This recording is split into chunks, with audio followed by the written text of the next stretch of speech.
د یری او د ګبراهټ د لرې کولو دپاره ډیره زیاته ناشنا وظیفه ده. یو سړی داسې دی چې د خلکو مخکې ودرېدی نشي او دی خبره نشي کولی. کله کله جلسې وي، جلوسونه وي، نو که دی سکوت رهي او مایک له ورکړي نو رنګ یې تک زیړ شي او ساه یې راماته شي. کله کله څوک جمع ته مخکې کړي نو دی جمع ته مخکې کېدی نشي. بسم الله الرحمن الرحیم. السلام علیکم ورحمت الله وبرکاته. امید در به کوم چې تاسو ټول به ټیک ټاک کې د صحت نه مزې اخلئ. الله پاک دې زموږ او ستاسو ټولې مسلې دا ختم کړي. نن چې کومه وظیفه ده دا ډیره زیاته لازمي او اهمه وظیفه ده. که تاسو خیال وکړئ په دنیا کې هر قسمه خلک اوسیږي، بعضې خلک ډیر زیات بهادر وي، هغوی اډو پروام نه که د شپې رواني که ځان له ځای کې رواني په داسې ویرانه علاقه کې رواني چې هلته که څوک کم نه وي. اردو کې ورته ویل کېږي سنسان علاقه، څوک هم هلته نه وي خو لیکن پروا هم نه وي. خو بعضې وخت کې بعضې خلک داسې وي چې په خپل کور کې سړی په خپله کمر کې یریږي، ځان پسې ور بند کړي او تالی کې یریږي. د دې یرې د ګبراهټ چې کوم دی دا ګبراهټ او دا یره به څنګه لر کوو.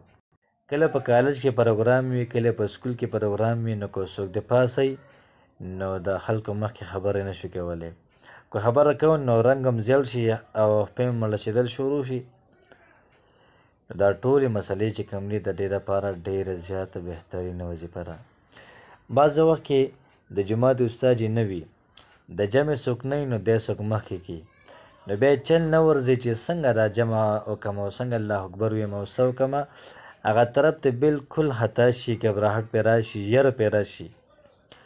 نو د یرې او د ګبراهټ دپاره ډیره زیاته بهترینه وظیفه د قرآن مجید یو آیت دی چې کوم سړی دا وایي چې زما نه د یره او ګبراهټ دا دې ختمه شي او هر ځای کې دې سرخرو ولاړ یم او هر ځای کې دې ښکلې ښکلې خبرې کوم او زما د خلکو نه سترګه هم نه سوځي، نو هغه له پکار ده چې څلوېښت پېرې دا آیات مبارکه ووایي په بورې دم کې.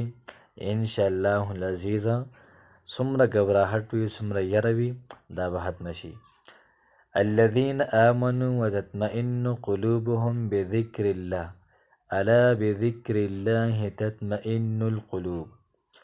الذین آمنوا وتطمئن قلوبهم بذکر الله الا بذکر الله تطمئن القلوب.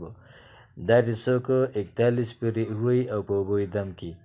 انشاءالله العزیز څومره ګبراهټ مسله وي څومره د یرې خبره وي دی به یریږي نه د چا نه. السلام علیکم ورحمت الله وبرکاته.